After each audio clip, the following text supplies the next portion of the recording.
Hey, welcome to our Mama Minute. I'm Brian, and this is Andrea. Mama Minute. She's a dancer every time. She's just dancing, bringing it in hot. All right, so we got a question here for you today. It's a good question, valid question, not really totally relevant to us, Yes, it is. but it's a good question. So the question is, what do you do when you find yourself in a mom funk? So the reason you say it's not relevant to us is because it's totally relevant to us, and we find ourselves in funks all the time. I'm in a dad funk, so I don't know what a mom funk's like.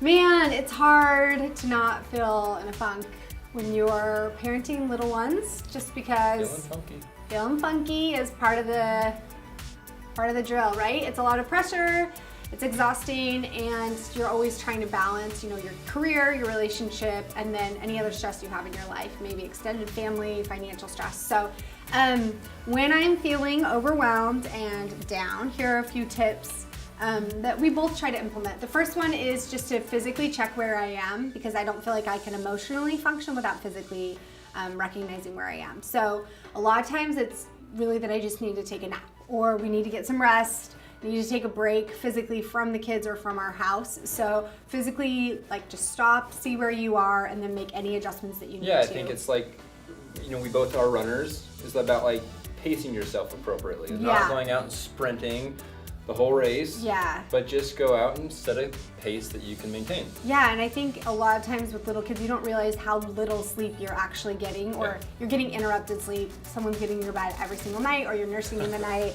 Every single night, someone gets up in our house. Not even that, it's the waking them, getting woken up at 5 o'clock in the morning. To someone screaming, by give me Walker cereal. asking.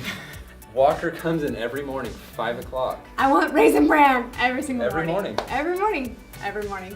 The second thing after I've checked myself physically, and I actually received this tip a few weeks ago. I met a woman named Sarah Sapporo at a conference. She's amazing, and I heard her speak, and I spoke to her afterwards. Both of our parents are dealing with the same illness called multiple myeloma, both her dad and my dad. So I was talking to her afterwards, and a suggestion she gave me that I've been implementing is every day to take a journal and to write for 15 minutes. And it's not your journal that you're gonna pass down to your family or feel like you need to record all of these really significant memories or cute things your kids say, but it's just something that you can get your feelings out, nobody else reads, and you can just kind of dump emotionally any fears or anything that comes to your mind for 15 minutes every single morning. And so I've been really trying to do that. A lot of times it's hard in the morning because Walker's asking for Raisin Bran.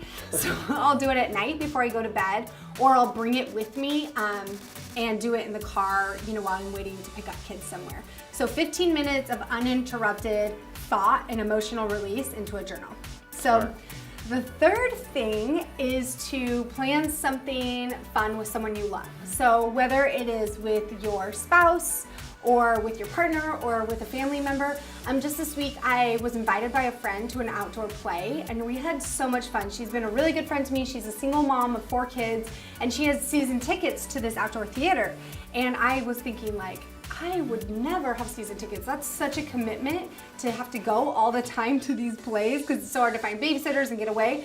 And after that night, I felt pretty funky. I was in a rough place going into that night, but we were outside at a play doing something completely different than our daily lives without our kids, and I was in such a good place for my family when I arrived home. So the 3 things I said is checking yourself physically, getting rid of your emotions, and then planning something fun with someone you love.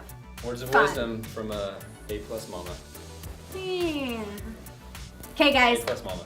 All right, thanks for joining us. Love him. Okay, thanks for tuning in. You're an A+ mom. Seriously, you guys are so good. Thank you for tuning in. Mama Minute.